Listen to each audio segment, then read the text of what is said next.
నమస్తే, welcome to Telugu రాజ్యం. నేను మీ సంతోష్. 2026లో రెంట్లకి, అద్దెలకి, లైక్ షాప్స్కి కానీ ఇల్లులకు కానీ కొత్త రూల్స్ అయితే వచ్చాయట. ఆ రూల్స్ ఏంటంటే, ఇప్పుడు నీ రెంట్ ఎంత ఉంది, ఒక 20,000 అయితే దానికి 20,000కి 2 నెలల వరకే, ఐ మీన్ 2 months క్యాలిక్యులేట్ చేసుకొని మాత్రమే అడ్వాన్స్ ఇవ్వాలట. అండ్ కరెంట్ బిల్లు అవి ఇవి లాక్ మార్చడం, కరెంట్ బిల్లు కట్ చేస్తా అనడం అలా చేస్తే కేసు పెట్టొచ్చు అని వార్తలు వస్తున్నాయి. అసలు ఎందుకు ఇలాంటి రూల్స్ తీసుకొచ్చారు అనే విషయం పైన మాట్లాడడానికి మన ముందున్నారు దాసరి విజ్ఞాన్ గారు. నమస్తేనా. నమస్తే. 2026లో రెంట్స్కి కొత్త రూల్స్ వచ్చాయి. లైక్ ఎట్లా అంటే, అడ్వాన్స్ కూడా రెంట్ ఎంత ఉందో దానికి 2 నెలలు మాత్రమే అడ్వాన్స్ ఇవ్వాలి. 3 నెలలు డిమాండ్ చేసినా కేసులు పెట్టొచ్చట. కరెంట్ బిల్ కట్టకపోతే కరెంట్ కట్ చేస్తాము, లాక్ వేసేస్తాము అని బెదిరించినా కేసు పెట్టొచ్చు అని చెప్పేసి అంటున్నారు. దేనికన్నా ఎందుకు ఇలా?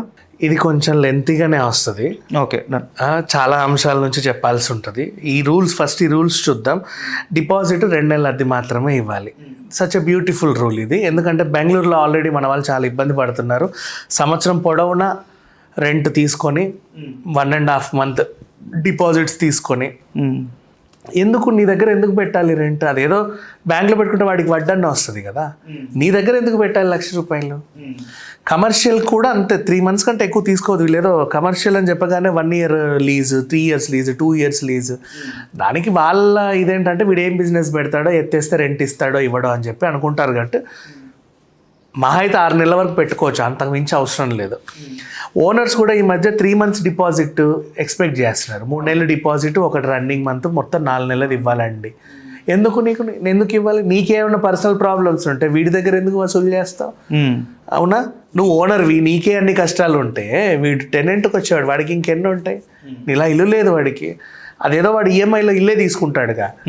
నీకు ఇన్ని నెలలు ఇచ్చే కంటే ఏదో డౌన్ పేమెంట్ ఇచ్చో ఇంకేదో కట్టుకొని వాళ్ళ దగ్గర ఉంటాయి. ఇప్పుడు నీ ఇంటికి వస్తుందంటే ఇంకేవో ఖర్చులు ఉంటాయి. ఇల్లు మార్చి ఇంటికి వెళ్ళడానికి ఎంత కాదన్నా 20,000-30,000 ఈజీ ఖర్చు అవుతుంది. అవును. అయితే తిరగడానికో, ఒకవేళ మనకు ఓపిక లేకపోతే బ్రోకర్ని చూసుకొని వాడికి హాఫ్ ఇవ్వడము, ట్రాన్స్పోర్టేషన్. అండ్ ఒకప్పుడు సిస్టమ్ వేరు. ఇల్లు ఖాళీ చేస్తే మొత్తం ఒకేసారి లారీ ఎక్కించి మళ్ళీ మొత్తం ఒకేసారి దింపి, నథింగ్ లైక్ దట్.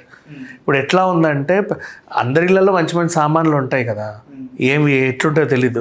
కొంచెం డెలికేట్గా ఉన్నాయి తీసుకెళ్ళి ముందు సదురుకోవడం, మళ్ళీ 10 రోజుల కోసం. అంటే 1 నెల వేస్ట్ వీళ్ళకి. ఊరికే రెంట్ ఇచ్చి కూడా 1 month వేస్ట్. ఇప్పుడు 4 రోజులకైతే 1 month వేస్ట్ అవుతుంది 100%. స్లోగా అన్ని డిపార్చర్ చేసుకుంటూ వెళ్ళాలి ఒక్కొక్కటి. సరే, వాట్ ఎవర్. ఇట్లా చూసుకుంటే 2 months డిపాజిట్ ఈజ్ ఇనఫ్. అంతకుమించి ఎక్కువ తీసుకోవద్దు. ఆ రూల్ అనేది నాకు బాగా నచ్చింది.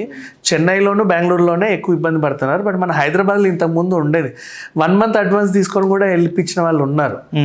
2 months అడ్వాన్స్ ఎందుకు తీసుకుంటారు అంటే, నువ్వు వెళ్ళేటప్పుడు ఏమన్నా చేస్తావేమో. ఈ రోజుల్లో వెళ్ళేటప్పుడు ఏం చేస్తాడు? ఏం లేదమ్మా, ఎవరు ఏం చేయరు తెలుసా, నీ అనుకోవడం అంతే. చిన్నవి ముందే మనం చెప్పుకోవాలి. ఏం చెప్పాలి తెలుసు? ఇప్పుడు నేనే అద్దెకి ఇచ్చాను అనుకో, నీకు తెలియని విషయం నేను చెప్తా. ఏంటి? టీ పౌడర్ని షింక్లో వేయకండి, డస్ట్బిన్లో వేయండి అని చెప్తా. అది టీ పౌడర్, దాని గుణం ఏంటంటే ఇసుకలాగా ఉబ్బి ఉబ్బి ఉబ్బి ఉబ్బి ఉబ్బి పేరుకుపోతుంది. ఏదో ఒక రోజు మొత్తం మళ్ళీ రిటర్న్ వస్తుంది. చాలామందికి తెలియదు ఇది. ఆ పౌడర్ అట్లాగే కడిగేస్తారు దాంట్లో. ఇవి చెప్పుకోవాలి. ఎందుకంటే ఒకరోజు అది ప్రాబ్లం వస్తుంది, ఆ రోజు 10,000 ఖర్చు అవుతుంది.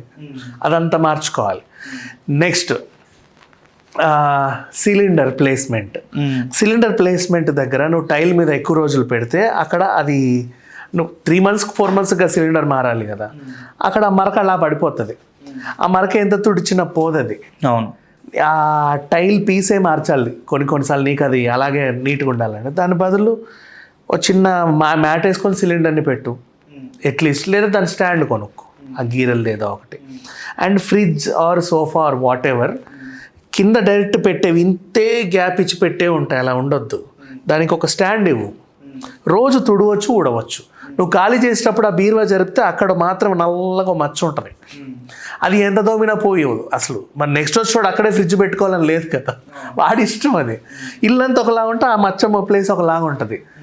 అంటే అన్ని సంవత్సరాల నుంచి కడక్క తొడవక ఇలాంటివన్నీ మనం ముందే చెప్పుకోవాలి. మేకులు గీకులు కొట్టాలంటే కొట్టుకో, వద్దంటే వద్దు, అది కూడా చెప్పు. నువ్వు చెప్పిన తర్వాత కూడా వాడు ఉల్లంఘించాడు అంటే అప్పుడు నువ్వు ఛార్జ్ చేయి, తప్పులేదు. అండ్ ఇంకో ప్రాబ్లమ్స్, మంచాలు గోడకి ఇలా వేస్తారు కదా, వేసినప్పుడు ఏంటంటే మనకి ఈ టైలే కాకుండా ఒక సెమీ హాఫ్ టైల్ ఇట్లా వస్తుంది కదా బార్డర్కి. మంచం కాళ్ళు ఎక్కడైతే తగులుతాయో ఆ బార్డర్ టైల్ ఊడిపడుద్ది, ఆ పీస్. అవి కూడా ముందే చెప్పుకోవాలి. నెక్స్ట్, బాల్కనీకి వెళ్తే నీకు ఇనప కంచు ఉందనుకో, దాని మీద అడ్డమైన బట్టలన్నీ ఆరేయొద్దని నువ్వు ముందే చెబితే అది సిలుం పట్టకుండా ఉంటుంది. వాడు ఖాళీ చేసరికి మొత్తం బ్రౌన్ కలర్లో ఒకలాగా ఉంటుంది, అది అలా ఉండొద్దు. అవి చెప్పుకో. తాళ్ళు కట్టేటప్పుడైనా ఏమైనా సరే వాటి నువ్వు చెబితేనే అవి చేస్తారు. మొక్కలు పెంచుకున్నా, మొక్కలకి హుండీయే కాదు, హుండీ కింద ప్లేట్ వస్తుంది, అవునా, ఆ ప్లేట్ హుండీ తీసి అప్పుడప్పుడు అవన్నీ కడుగుతూ ఉండాలి. నువ్వు దాన్ని అలాగే వచ్చి నువ్వు తీసే టైంకి అక్కడ ఒక పెద్ద విధ్వంసం అవుతుంది. ఇవన్నీ చెప్పుకోవాలి. అండ్ అగైన్ వాష్రూమ్ మేనేజ్మెంట్ కూడా చాలా ఇంపార్టెంట్. ఇట్లాంటివన్నీ మనం ముందే చెబితే వాడే చేయడు. ఇది చెప్పాలన్న నాలెడ్జ్ నీకు లేనప్పుడు వాడు పాడు చేసినప్పుడు అడగొద్దు. నీకే నువ్వు చెప్పవు కాబట్టి నీకు ఎంత అయింది ఇంత అయింది అని చెప్పి. నెక్స్ట్ ఇంకో రూల్ ఏంటి, అగ్రిమెంట్ 60 రోజుల్లో రిజిస్టర్ చేయించుకోవాలి. మంచి రూలే, తప్పేం లేదు. ఇంట్లోకి రావాలంటే 24 గంటల ముందే చెప్పాలి. ఓకే, ఏదో ఒకటి. ఇవి చిన్న చిన్న రూల్సేలే. ఖాళీ చేసేటప్పుడు 1 నెల ముందు చెప్పండి, వచ్చేటప్పుడైనా చెప్పండి, ఇది ఫైన్. అండ్ నెక్స్ట్ 30 రోజుల్లో రిపేర్ చేయకపోతే టెనెంట్కి వేసేసి ఖర్చు తగ్గించుకోవచ్చు. అంటే ఇప్పుడు నువ్వు ఆల్రెడీ అద్దె ఇచ్చా, 1వ తారీఖు నుంచి దిగాలనుకుంటున్నా, అద్దె ఇచ్చినా కూడా ఎందుకు నువ్వు అద్దె అంటే నేను ఇవన్నీ చేయించాలండి అంటావు. నువ్వు చేయించకపోతే అతను తగ్గించుకోవచ్చు. తను చేయించుకునైనా నెక్స్ట్ మంత్ నీకు ఇచ్చారంటే తగ్గించుకునే సౌలభ్యం వాడికి ఉంది. ఇది చిన్న రూలే, మాట్లాడుకుంటే సరిపోతుంది, బట్ అగ్రిమెంట్ చేసుకుంటే ఇంకా బాగుంటుంది. అండ్ నెక్స్ట్, టెనెంట్గా నువ్వు వచ్చినప్పుడు ఆ లాక్ మార్చొద్దు. అవును, ఈ డోర్లకి వేసే లాక్ ఉంటుంది, దాన్ని మార్చి ఇంకో లాక్ పెడతాడు. ఇక్కడ 2 రకాలు ఉన్నాయి. యాక్చువల్గా వీళ్ళు ఏంటంటే దాన్ని అలా మార్చొద్దని రూల్ చేశారు, కానీ ఓనర్కి చెప్పి మార్చుకుంటే తప్పులేదు. అంటే ఇంతకుముందు ఉన్నోడు ఎన్ని లాకులు చేయించుకున్నాడో నీకు తెలియదు కదా. ఇప్పుడు ఆ హౌస్ ఉంది, ఆ వెళ్ళిపోయేవాడు దొంగే కావచ్చు, లంగే కావచ్చు, మనకు తెలియదు. ఆడి దగ్గర ఎన్ని లాకులు ఉన్నాయో నీకు తెలియదు. నీది 2 అయితే నీకు ఇచ్చేస్తాడు. నువ్వు ఎప్పుడైనా ఊరికి పోతే వాడు ఆ తాళంతో రావచ్చు నీ ఇంటికి ఫ్యూచర్లో. ఓల్డ్ టెనెంట్స్ ఇన్ కేస్ వాళ్ళకి ఏమైనా ఈ క్రైమ్ థాట్స్ ఉంటే, సో ఆ రకంగా చూసుకుంటే నువ్వు మార్చుకోవడంలో తప్పు లేదు. బట్ ఓనర్కి చెప్పి ఒక మ్యూచువల్ అండర్స్టాండింగ్లో ఇది మార్చాలనుకుంటున్నానండి, 3 తాళాలు ఇచ్చారు, ఒకటి మీ దగ్గర పెట్టుకోండి, 2 నా దగ్గర పెట్టుకోండి, అంతే. ఆ రకంగా కూడా చేసుకోవచ్చు, తప్పులేదు. ఇప్పుడు టెనెంట్స్ వైజ్గా ఓనర్కు ఉండే, ఇప్పుడు ఇవన్నీ టెనెంట్స్ ఉత్తమోత్తములు అన్నట్టు ఉంది కదా. ఓనర్ల ప్రాబ్లం ఏంటంటే కొంతమంది క్రైమ్ చేసే వాళ్ళు అదే పనిగా వస్తున్నారు. నీ ఇంట్లో ఉంటారు, భార్యాభర్త అని చెప్తారు, కానీ భార్యాభర్తకి అసలు సంబంధమే ఉండదు. అలాంటికి ఎవరెవరో వస్తూ ఉంటారు, ఎవరెవరో పోతూ ఉంటారు. వాడు ఆమెను పెట్టుకొని వ్యాపారమే చేయొచ్చు, నీకు తెలియదు. రోజు ఇంటి ముందు తెల్ల ముగ్గు ఉంది కదా, అబ్బా మా ఇంట్లో మహాలక్ష్మి దిగిందే అని చెప్పి నువ్వు సంబరంగా వెళ్ళిపోతావు గొడుగు వేసుకొని. అక్కడ జరిగే వ్యవహారాలు నీకు తెలియదు. కనిపెట్టుకొని ఉండండి. ఆధార్ కార్డులు వాళ్ళ ఇవి అన్నీ ముందు నుంచే తీసి పెట్టుకోండి. సంబంధం లేని పేర్లు, సంబంధం లేని రిలేషన్స్ ఉంటే ఇల్లు ఇవ్వకండి. నెక్స్ట్, అలాగే ఓన్లీ బ్యాచిలర్స్ అమ్మాయిలు వస్తున్నారు. కొంతమంది ఏం చేస్తున్నారంటే వీళ్ళకి 4 నెలలకి 5 నెలలకి 6 నెలలకి రెంట్ ఇవ్వట్ల. ఓనర్ గట్టిగా అడిగాడు అనుకో, నన్ను అడుగు గిల్లాడని కేసు పెడతారు. ఓకే, నీకు అర్థమైంది? అమ్మాయికి చెల్లుద్ది కదా, వీళ్ళ ఇంట్లో ఉంటే కూతురు లాంటి దానాన్ని కూడా చూడకుండా ఇదిగోండి ఇక్కడ గిల్లాడు అంటది. అప్పుడు ఏం చేయలేవు. నువ్వు ఆ బెదిరింపుకి ఆ ఇల్లు వాళ్ళకి ఇవ్వాల్సిన పరిస్థితి దాకా కూడా వెళ్ళొద్ది, ఇంకా చెప్పాలి అంటే. సో ఇవన్నీ చూసుకోవాలి. టెనెంట్లు ముదురులు ఉన్నారు, ఓనర్లు కూడా ముదురులే ఉన్నారు. మార్కెట్లోకి వెళ్ళేటప్పుడు 1కి 2 సార్లు అన్ని బాగా పద్ధతిగా చూసుకొని వెళ్ళాలి. వీలైనంత వరకు గేటెడ్ కమ్యూనిటీలలో, అపార్ట్మెంట్లలో ఉండడానికి ట్రై చేయండి. ఇండిపెండెంట్ హౌస్కి నువ్వు వెళ్ళావు అనుకో, అక్కడ ఏం జరిగిందో నీకు తెలియదు. ఇంతకుముందు ఉన్నోడు ఎవరిని ఎక్కడ పూడ్చిపెట్టాడో నీకు తెలియదు.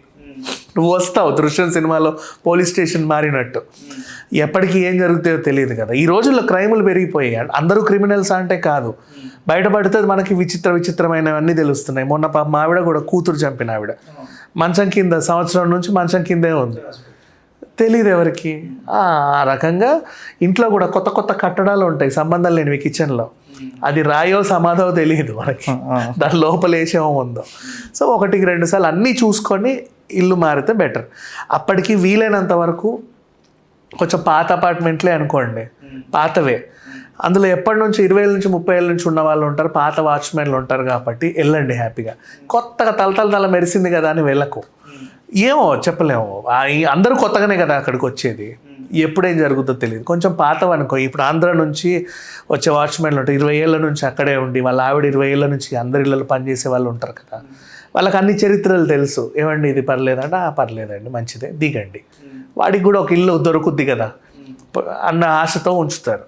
సో వీలైనంత వరకు కనుక్కొని వెళ్ళడమే బెటర్. ఈ రోజుల్లో అద్దె తక్కువ వచ్చినా ఎక్కువ వచ్చినా కొత్తవి నెక్స్ట్ వింతవి ఇవన్నిట్లోకి వెళ్ళొద్దు.